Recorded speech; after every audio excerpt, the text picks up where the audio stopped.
इस प्लांट को तो आप लोग पहचान ही गए होंगे। ये है मॉस रोज या पोर्चुलाका का प्लांट, और इसको 9 o'clock भी बोलते हैं क्योंकि ये ऑफिस टाइम, इसको ऑफिस टाइम फ्लावर के नाम से भी जानते हैं, क्योंकि सुबह ये 9 बजे 10 बजे खिलता है और शाम 5 बजे तक रहता है। उसके बाद ये मुरझा जाता है, तो मुरझा जाता है या बंद हो जाता है। दूसरे दिन कई फ्लावर खिल भी जाते हैं और कई नहीं खिल पाते हैं, और कई दूसरे दिन फिर से फ्रेश होके खिल जाते हैं। तो आज हम इसी को प्रोपोगेट करने वाले हैं और इसको अपने स्पॉट पे लगाएंगे जो मैंने तैयार कर रखा है। तो इसको कैसे लगाना है चलिए मैं आपको बताती हूँ। आप लोग सभी जानते हैं वैसे, फिर भी मैं लगा रही हूँ तो आप लोगों के साथ शेयर कर ले रही हूँ। और इसका जो पौधा है इसकी कुछ खासियत के बारे में भी बात कर लेते हैं। तो नमस्कार मित्रों, मेरे चैनल राधा कुंज में आप लोगों का पुनः स्वागत है। और मेरे रंग बिरंगे छत को आप देख ही रहे हैं, इनके बीच बैठ कर के काम करना मुझे बहुत अच्छा लगता है। तो मेरे रूफटॉप गार्डन में भी आप लोग का मोस्ट वेलकम है। और चलिए हम इस पौधे के बारे में बात करते हैं। तो ये मॉस रोज का प्लांट है और यह एक सकुलेंट फैमिली से बिलोंग करता है, क्योंकि इसकी पत्तियां जो होती हैं ये एक बात पहले बता दे रही हूँ आपको कि ये जो पौधे आप स्पॉट पे देख रहे हैं ये पूरा जड़ सहित निकले हुए हैं, और इन्हें निकले हुए 1 महीने हो गया है। 1 महीने तक मैं इनको नहीं लगा पाई हूँ, तो 1 माह से निकले हुए हैं और इसी तरह से इसमें रख दी हूँ। और जैसे निकले थे ना मिट्टी सहित, इस तरीके से ये मिट्टी सहित रख दी थी मैं कि लगाऊंगी तो जब इसको झाड़ूंगी, अभी नहीं, तुरंत में देखती हूँ मैं कि मेरा काम रह जाता है, इसलिए मैं कुछ थोड़ा सा अपने तरफ से सुरक्षा उपाय करके चलती हूँ कि मिट्टियाँ नहीं निकाली थी। और इसी तरह से इस पॉट में रख दी थी। इस पॉट में होल है, इसमें पहले भी पौधे लगे हुए थे और इन्हीं में ये लगे हुए थे। इनको मैं अलग करके इस तरह से मिट्टी सहित रख दी हूँ, मिट्टी सहित रख दी हूँ। और जब भी वाटरिंग करती हूँ तो इसमें भी थोड़ा सा पानी डाल देती हूँ। इस वजह से ये पौधे आपको हरे भरे दिख रहे हैं। और इसमें से कुछ प्लांट मैं लेकर के एक पॉट तैयार कर ली हूँ, सेम इसी तरह का पॉट तैयार की हूँ। और उसको 15 दिन हो गए हैं लगाए, और उसमें फ्लावरिंग भी शुरू हो गई है, एक आते कात खिल रहा है। तो उसको मैं नहीं दिखा पाई थी, लेकिन आज इनको फिर से कर रही थी, फेंकी नहीं थी मैं, इसको भी मुझे लगाना ही था। तो इसमें जितने भी अभी पॉट आप तैयार कर लीजिए, कम ही पड़ता है, क्योंकि इनकी खूबसूरती इतनी बढ़िया होती है कि देखते ही मन खिल जाता है, गार्डन गार्डन हो जाता है दिल। तो इसको कैसे लगाना है ये मैं अभी आपको बताऊं। तो इसकी खासियत ही मैं बता रही थी कि इसके जो लीफ होते हैं, देखिए वो लगा है, वो धूप में है, मैं आपको यहीं से दिखा रही हूँ। कुछ इस तरह से अलग से दिख रहा है। अब ये किस कलर में निकलेगा ये तो मुझे नहीं मालूम है, भूल गई हूँ मैं, याद नहीं है। सेव करके इसको रख दी थी पौधे को साइड में। तो इसकी जो लीव्स होती हैं ये सिलेंड्रिकल होती हैं, लंबी लंबी सी, आप देखेंगे ये ऐसे गद्देदार होती हैं, गद्देदार लीफ होती हैं इस तरीके से, और सिलेंड्रिकल होती हैं। चारों तरफ से देखेंगे तो राउंड राउंड जैसा दिखाई देगा, हल्का सा चपटा रहता है, लेकिन पूरी तरह से ये स्पंजी होता है। स्पंजी होता है मीन्स इसमें इनका भोजन पानी इकट्ठा रहता है, ये पानी को अपने अंदर स्टोर कर लेती हैं। इसको आप 4 दिन भी पानी नहीं देंगे तो ये नहीं मुरझाता। इस तरह से ये गद्देदार पत्तियों वाला प्लांट है, और बहुत ही खूबसूरत फूल होते हैं इसके। तो लोकल और इसमें हाइब्रिड दोनों आ गए हैं। अभी हाइब्रिड वाले जो होते हैं मार्केट में पूरे नर्सरी में आपको मिल जाएंगे अलग अलग रंगों में, तो बहुत डिफरेंस रंगों में ये पाया जाता है, और इसकी वजह से ये बहुत ही खूबसूरत देखते हैं। तो आप इनको मैच करके लगा लीजिए, या एक एक पॉट में एक एक कलर लगाइए, या मल्टी कलर लगा लीजिए। मैं तो एक पॉट में मल्टी कलर लगा देती हूँ, एक जैसा ही नहीं लगाती हूँ। एक तो याद भी नहीं रहता है मित्रों, जब अपने पास से प्रोपोगेट करते हैं तो बहुत सारी चीज़ें हम मिस कर देते हैं। तो ये देखिए ये मिट्टी है, और इसमें से अब ये पूरा जड़ सहित मैं नहीं लगाऊंगी, जड़ सहित नहीं लगाऊंगी, ये नया जड़ बना लेंगे। और आप देखेंगे इसके जड़ सैलो हैं, बहुत गहराई तक नहीं जाते हैं। इसके रूट्स जो होते हैं इसी तरह से फैले रहते हैं, और ज़्यादा गहराई इनको नहीं चाहिए, तो बहुत गहराई वाले पॉट भी नहीं चाहिए। पॉट सिलेक्शन में मेरा ये 5 इंच का पॉट है, 5 इंच का है ये, और ये जो इसकी गहराई है वो 10 इंच है। तो ये 10 इंच का गहराई वाला पौधा है, पॉट है, इसी में मैं इसको लगाने वाली हूँ। इसमें भी मैं 70% सूखे लीव्स भरी हूँ, अभी सफाई कर रही हूँ। तो जितने कूड़े करकट निकले हैं हमारे बगीचे के वो सब मैं इसमें फिल कर दी हूँ। इसके ऊपर 30% मेरा सॉइल मीडिया है। सॉइल मीडिया की अगर मैं बात करूँ तो इसको भी वेल ड्रेन मीडिया चाहिए। इसको भी चिपचिपा मिट्टी में भी लगा देंगे, यदि आपके यहाँ चिपचिपी मिट्टी है तो वहाँ भी ये बहुत अच्छे से चल जाती है, इनको विशेष कोई रिक्वायरमेंट नहीं होती है। और ये धूप का पौधा है, पूरा 5 घंटा 6 घंटा जहाँ धूप आता है वहाँ रख दीजिए, बहुत खूबसूरती से ये ग्रोथ लेते हैं और फूलते हैं। जहाँ तक इसको खाद मिट्टी की ज़रूरत है तो ज़्यादा इसको खाद की आवश्यकता नहीं है।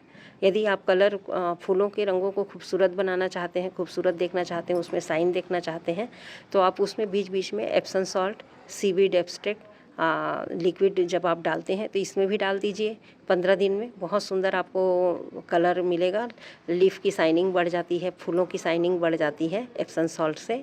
और ह्यूमिक एसिड भी डाल दीजिए। ह्यूमिक एसिड इनके जड़ों में ठंडकता प्रदान करता है और इनके पूरे ओवरऑल ग्रोथ के लिए बहुत अच्छा होता है।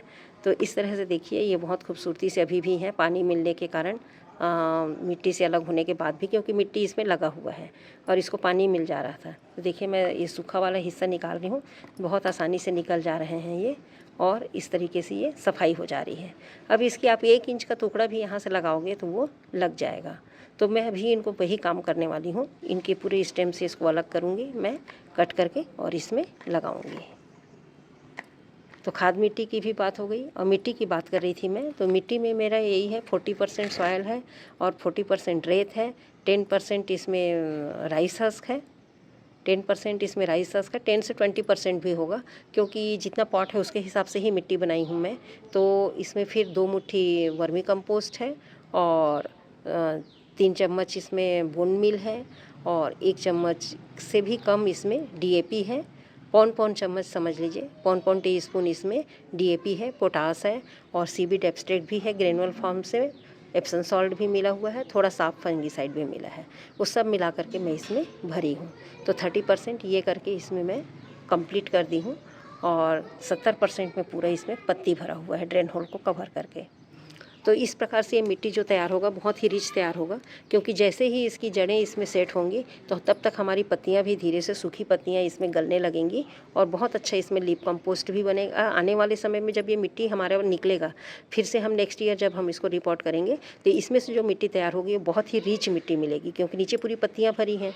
तो वो हमारा लीफ कंपोस्ट बन जाएगा और वो फिर मिला करके हम इसमें और मिट्टियाँ मिला देंगे तो हमारी मिट्टियाँ फिर से हम ज़्यादा मिट्टी बना लेंगे इसी के द्वारा। बिना खाद के भी यूज़ करेंगे तो भी हमारा मिट्टी बहुत रिच रहेगा, सारी प्रोटीन न्यूट्रिएंट्स उसमें रहेंगी। तो इसमें खाद ज़्यादा नहीं देना पड़ता है, लिक्विड आप बीच में दे सकते हैं। और क्योंकि इसके जड़ें जो होती हैं वो पूरा का पूरा इसको भर लेगा, तो उसको हटा करके मिट्टी में खाद देते नहीं बनता। तो जब तक मिट्टी में अगर जहाँ कहीं जगह है तो थोड़ा बहुत खाद जगह बना करके 1-1, 2-2 दाना आप डीएपी या पोटास का डाल सकते हैं, और नहीं तो लिक्विड खाद दीजिए।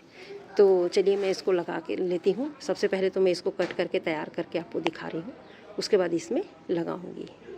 सबका पहचाना हुआ पौधा है और सबका प्रिय है। इस सीज़न में हर एक गार्डनर के गार्डन में आपको ये मिल जाएगा।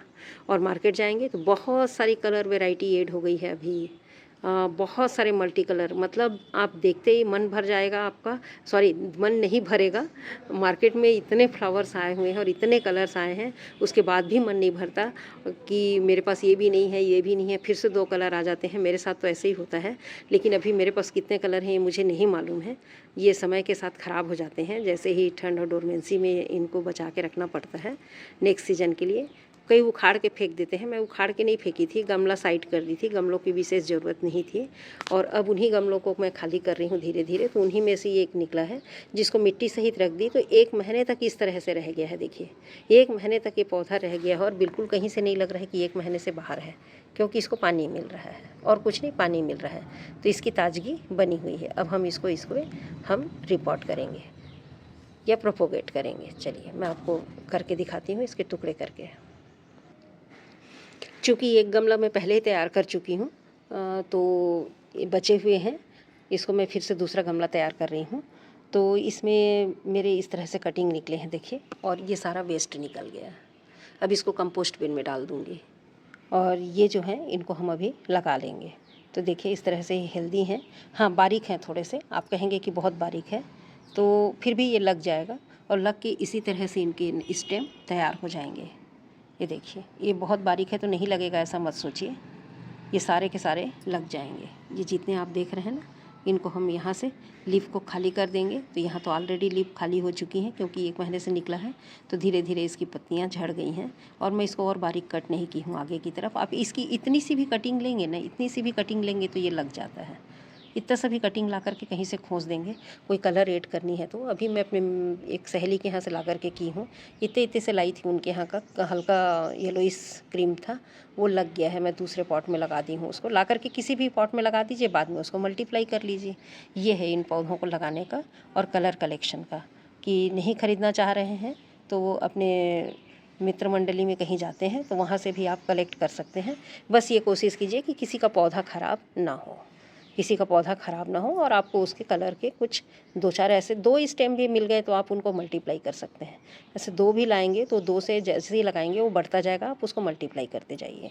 अभी मैं इनके टिप को नहीं काटी हूँ। टिप को इसलिए नहीं काटी हूँ कि ये लग जाएंगे तो उसके बाद मैं इनको यहाँ से कटिंग कर दूँगी अच्छे से। अभी भी कट कर दूँगी तो सीधे ब्रांच निकलेंगे, लेकिन मैं अभी कट नहीं कर रही हूँ। अभी इनको यूँ ही लगा दे रही हूँ और लगने के 10-12 दिन के बाद फिर मैं इनको ऊपर टिप को कट कर दूँगी तो मेरे जो प्लांट हैं वो बहुत घने हो जाएंगे। इनको भूसी बनाने का तरीका भी वही है कि इनकी टिप को एज इट इज़ मत रखिए, टिप को कट करते जाइए।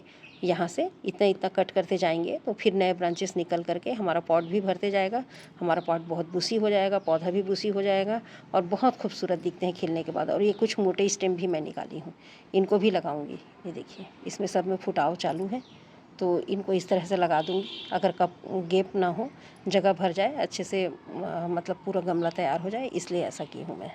ये सारे को भी मैं लगा दूँगी।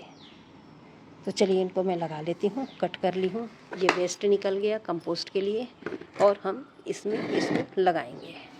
तो लगाने के लिए हम इसमें होल बना लेंगे, छोटे छोटे होल बना लेते हैं एक राउंड से, और मैं अंदर से लगा करके इसको चालू करूँगी। तो यहाँ पर मैं ऐसे होल कर ले रही हूँ गोल गोल। अभी का ही है, कल ही पानी इसमें डाल के तैयार कर ली थी। तो मैं हल्का हल्का सा इनको एक प्रकार से गुड़ाई कर दे रही हूँ क्योंकि बहुत कम चाहिए। बहुत छोटी छोटी इसकी वो है, जो स्टेम का है बहुत बारीक है, तो इसको हल्का हल्का सा मैं होल करते हुए एक प्रकार से गुड़ाई कर ले रही हूँ और बस इसी में मैं इसको लगा दूँगी। तो इस तरह से जितने भी मेरे कटिंग्स निकले हैं उनको मैं इस तरीके से ग्रो कर लूँगी। बस ऐसा दबाते जाऊँगी। इनमें कोई रूटिंग हार्मोन डालने की ज़रूरत नहीं है, बस मैं इनको ह्यूमिक एसिड और एप्सम सॉल्ट का पानी दे दूँगी। तो अभी तो ये गीला है, अभी नहीं दूँगी, इसको कल दे दूँगी। तो हमारे प्लांट जो हैं वो स्टेबल हो जाएंगे। इसी तरीके से देखिए 1 इंच आधे इंच के गैप में इनको लगा दीजिए, कोई दिक्कत नहीं है। सभी पौधे बहुत अच्छे से तैयार हो जाएंगे। ये देखिए जहाँ गड्ढा है वो देखते जाइए, नहीं है तो दोबारा कर दीजिए।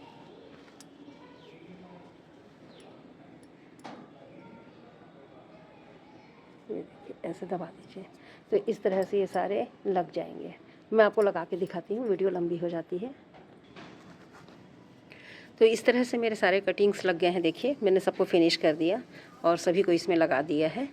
तो अब ये मेरा जो प्लांटर है वो रेडी हो गया है और जो गैप दिखेंगे उसको हम 10 दिन बाद ये सेट हो जाएंगे और जड़ भी निकल जाएंगी इनकी।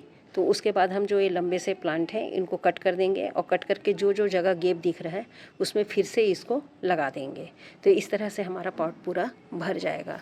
तो आप उनको ही कट करके फिर से उनको प्रोपोगेट कर सकते हैं। यदि नया गमला बनाना है तो नया भी तैयार कर सकते हैं, और नहीं है तो इसमें अगर आपको ऐसा लग रहा है कि बहुत गैप हो गया है, दूर दूर में है पौधे, तो इनकी कटिंग करके फिर से यहीं पर उसे आप लगा सकते हैं।